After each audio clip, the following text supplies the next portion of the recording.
자, 이번에 배울 방정식의 개념은 절대값 기호를 포함한 방정식입니다. 마찬가지로 우리가 중학교 때는 배우지 않았던 조금 어려운 내용이니까 차분히 들어봅시다. 사용하는 개념은 절대값의 기본 정의예요. 우리가 a의 절대값을 구할 때는 만약에 이 절대값 안에 들어간 식이나 어떤 값을 얘기를 하는 거죠. 그게 a인데 절대값 안에 식이나 값이 0 이상이면 절대값은 그냥 없어지고, 만약에 그 값이 음수이면 절대값이 없어지면서 앞에 마이너스가 붙습니다 라는 게 절대값이 풀리는 가장 기본적인 원리였어요. 그럼 다시 말해서 정말 중요한 건 뭐냐면, 이 절대값을 해결을 하려면 이 안에 게 절대값 안이 양수인지 음수인지 판단하는 게 중요하다라는 거예요. 그럼 당연히 모른다면은 양수일 때 음수일 때 나눠서 생각을 해야 되겠죠.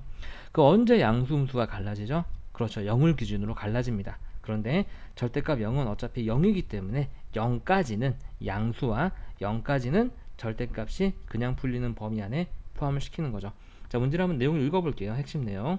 그래서 절대값 기호가 포함된 방정식은 절대값 기호 안이 0이 되는 x의 값을 기준으로 범위를 나누어서 풉니다 라는 거예요. 자, 예를 들어서 밑에 예로 설명을 한번 해볼게요. 자, 절대값 x-1은 2x 플러스 3이라는 방정식이 있다라고 생각을 한번 해봅시다. 자, 여기 절대값 안이 x가 얼마일 때 0이 되죠? x가 1일 때 0이 되죠? 그럼 1보다 크거나 같을 때는 이 절대값 안이 0이거나 양수입니다. 그러니까 그냥 풀리죠? 절대값 x-1이 그냥 이렇게 x-1이 되고요. 오른쪽에 있는 2x 플러스 3은 그대로 이렇게 옵니다. 자, 이걸 풀면 되는데 한번 풀어볼게요, 여러분들. 그래서 여기는 2x를 1로 넘기면은 마이너스 x가 되고요. 얘를 1로 넘기면은 플러스 4가 되죠. 그래서 여기서 해를 구하면 x는 마이너스 4 하고 이렇게 나옵니다. 그런데요, 이 절대값 방정식 문제의 함정이 여기에 있어요. 나온 게 무조건 해가 되지 않아요. 우리가 뭐냐면 이 방정식은요, x가 1보다 크거나 같을 때만 이렇게 인정이 됩니다 라는 건데, 그 안에서 x가 마이너스 4라는, 즉 이 범위 안에 합당하지 않은 애가 나왔어요. 우리는 x가 1보다 크거나 같을 때만 이게 인정이 되는 건데 1보다 크거나 같지 않은 숫자가 나왔죠, 해로. 그쵸? 그럼 얘는 해로 우리가 선택하지 않습니다. 그래서 x가 1보다 크거나 같을 때는 해가 없습니다. 무슨 말인지 하셨나요? 이게 절대값 방정식에서 여러분들이 주의해야 될 점이 되겠습니다. 자, 그 다음은 절대값이 음수로 풀릴 때, 즉 여기가 x가 1보다 작게 되면 이 안이 음수기 때문에 원래대로라면은 얘가 절대값이 이렇게 풀리면서 앞에 이렇게 괄호가 쳐지고 마이너스가 붙는 거죠. 그 마이너스가 분배가 돼서 이렇게 위로 나온 거고요. 얘도 풀어볼까요? 이거 넘어가게 되면 마이너스 3x 되고요. 이거 넘어가게 되면은 플러스 2가 돼서 여기서 x는 마이너스 3분의 2가 나옵니다. 그리고 마이너스 3분의 2는 1보다 작은 x 안에 있는 값이죠. 그래서 얘는 해가 얘가 됩니다. 결과적으로 이 절대값 방정식을 풀게 되면은요, 해는 요거 하나만 나오는 거죠. 풀었다고 다 해가 되는 게 아니라 우리가 설정한 범위 안에 그 해가 다시 들어가는지 반드시 확인을 해야 합니다. 이게 기본적으로 절대값 방정식을 푸는 방법이 되겠습니다. 자, 그런데 우리가 조금 특별한 방정식은요, 조금 빨리 푸는 방법이 있어요. 그래서 우리가 절대값이 k가 나온다. 우리가 절대값 a가 k라는 얘기는 a는 뭐라는 얘기죠? 쉽게 얘기하면 플러스 마이너스 k라는 얘기죠. 이렇게 한쪽에 미안합니다. 이렇게 한쪽에 절대값이 통으로 쳐져 있을 때는 그냥 우리가 이 원리를 이용해서 조금 더 빠르게 풀 수 있다라는 얘기예요.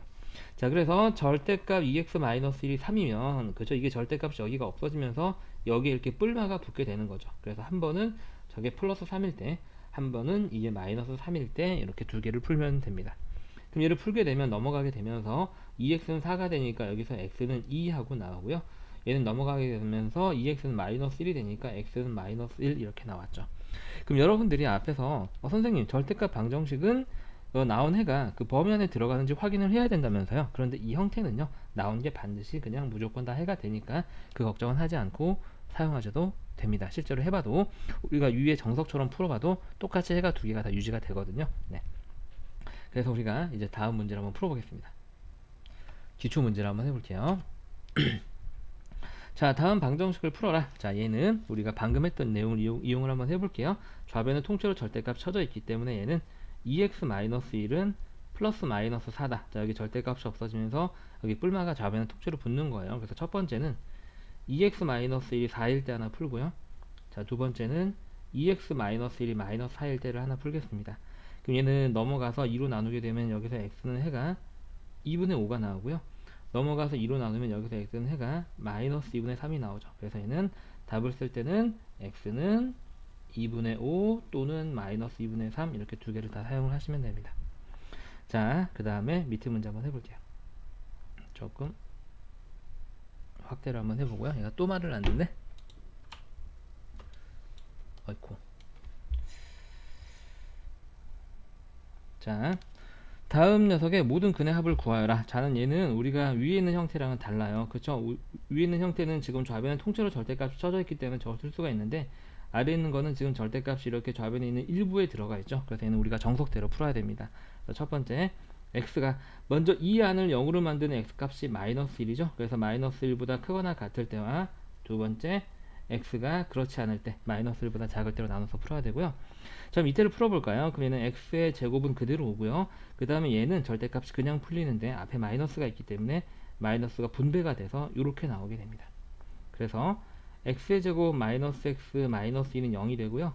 2하고 1 주고 여기에 마이너스를 주면서 인수분해가 되죠. 그래서 여기서 해는 2 또는 마이너스 1이 나옵니다. 자, 그럼 선생님이 말씀드렸듯이 이렇게 나온 해가 반드시 이 범위 안에 다시 들어간지 확인을 해야 되는데, 2하고 마이너스 1 모두 이 범위 안에 들어가 있는 숫자죠. 그렇기 때문에 쟤는 두 개가 다 해로 인정을 받습니다. 자, 그 다음에 두 번째 케이스를 한번 풀어볼까요? x가 마이너스 1보다 작을 때. 자, x제곱은 일단 그대로 오고요. 자, 여기는 마이너스도 그대로 옵니다. 그 다음에 이거 음수가 되기 때문에 저 절대값이 괄호로 바뀌면서 앞에 마이너스가 한 번 더 붙게 됩니다. 네, 이렇게 식이 풀리게 되는 거죠. 자, 그러면 얘는 x의 제곱에 이게 플러스로 바뀌고 괄호 앞에 플러스만 있으니까 그냥 풀어주시면 되겠습니다. 뒤에 마이너스 1은 그대로 써주고요. 플러스 1, 마이너스 1 서로 찐콩찐콩 없어지고, 얘는 인수분해가 x로 묶어내는 간단한 인수분해죠. 이렇게.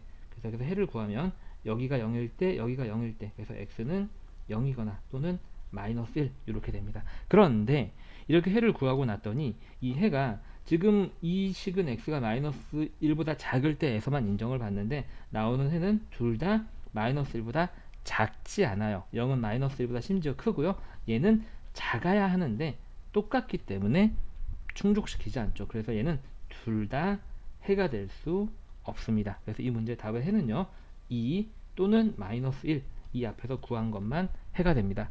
그래서 우리가 지금까지 풀었던 방정식은 1차 방정식은 근이 하나 있고 2차 방정식은 두 개 있었다라고 우리가 중학교 3학년 때 공부를 했는데, 이 절대값을 사용한 방정식은 그렇게 차수와 근의 개수가 딱 일치하지는 않습니다. 차수가 근의 개수를 보장하지는 않기 때문에 문제마다 다 틀려요. 아예 근이 하나도 없는 것도 있을 수도 있고요.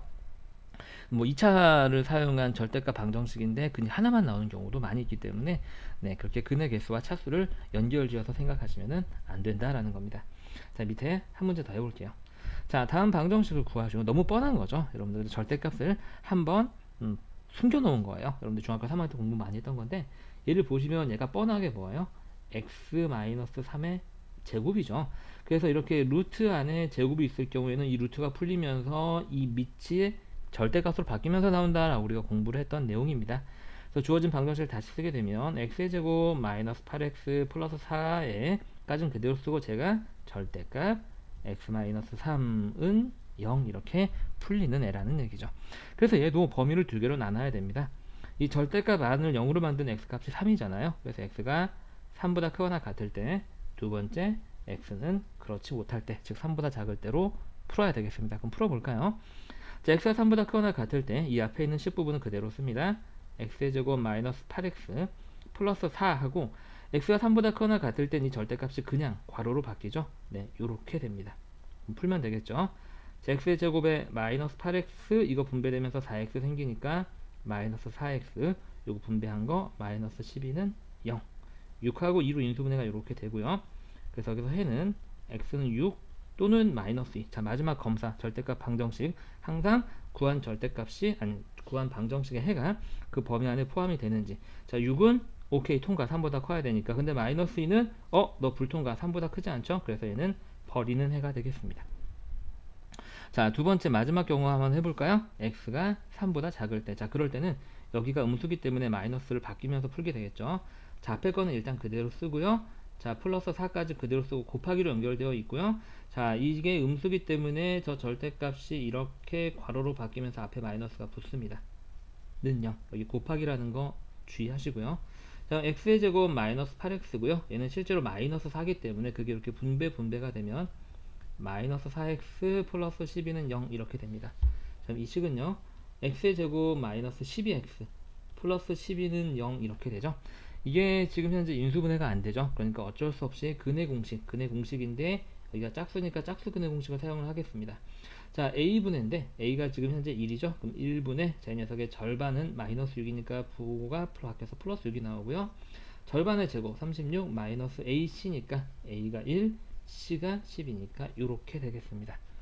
자, 여러분들 이걸 그냥 근의 공식을 사용하신다고 하면은 개수가 크기 때문에 굉장히 큰 수가 나오고 복잡하겠죠. 짝수 근의 공식은 굉장히 강력한 애다라는 거 꼭 잊지 맙시다. 그래서 6 플러스 마이너스 루트 24가 되고요. 자, 24도 꺼내면 6 플러스 마이너스 2루트 6 이렇게 됩니다. 자, 그런데요 여러분들 x는 3보다 작아야 되는데 얘가 만약에 플러스라면 6에서 2루트 6만큼 더 커지기 때문에 그 녀석을 따로따로 써볼게요. 저걸 따로 쓰게 되면 6 플러스 2루트 6과 6 마이너스 2루트 6 이렇게 두 개의 근이 나오게 되는데 6에다가 얘를 더하면 6보다 더 큰 수죠. 우리는 3보다 작은 범위 안에서 찾아야 되는데 그래서 우리가 얘는 해가 될 수 없습니다. 해 탈락, 탈락이고요. 자, 그 다음에 얘는 우리가 정수분을 보게 되면 얘가 2점 얼마잖아요. 루트 6이 거기 2를 곱하면 4점 얼마고 6을 빼면 충분히 4보다 작아지기 때문에 얘는 우리가 저 해 범위 안에 들어가게 됩니다. 그래서 이 문제에 해를 쓸 때는 따라서 여기서 찾아낸 해 하나 6과 여기서 찾아낸 해 하나 6 마이너스 2루트 6 이렇게 두 개를 쓰셔야지 정답이 됩니다. 자, 선생님이 이 문제는요 정답은 아니네요. 미안합니다. 지금 구하라고 하는 게 이거네요. 그죠? 마저 구해볼게요. 자, 베타 마이너스 알파인데 베타가 알파보다 큰 근이에요. 그쵸? 그럼 큰 근에서 작은 근, 즉 두 근의 차를 2로 나눈 걸 구하시오라는 얘기죠. 지금 얘가 얘보다 크니까요. 그럼 우리가 베타 마이너스 알파는 큰 근에서 작은 근을 빼고 나면 2루트 6만 남게 되고요. 따라서 문제에서 구하라고 하는 2분의 베타 마이너스 알파는 그냥 루트 6하고 저게 최종적으로 문제가 요구하는 답이 되겠습니다. 자, 다시 선생님이 드리고 싶은 말씀은 뭐냐면 이 문제는 선생님이 기초 문제에 집어넣긴 하지만 상당한 난이도를 가지고 있는 문제입니다. 사실은 굉장히 어려운 문제 축에 속해요. 뭐 엄청나게 어려운 건 아닌데 뭐 여러분들 풀고 있는 문제집에 뭐 중상 정도의 난이도예요. 처음 공부할 때는 버거운 게 당연하다는 얘기예요. 대신 중요한 내용이니까 반복해서 꼭 이해를 해보자 라는 걸 부탁드립니다. 고생하셨습니다.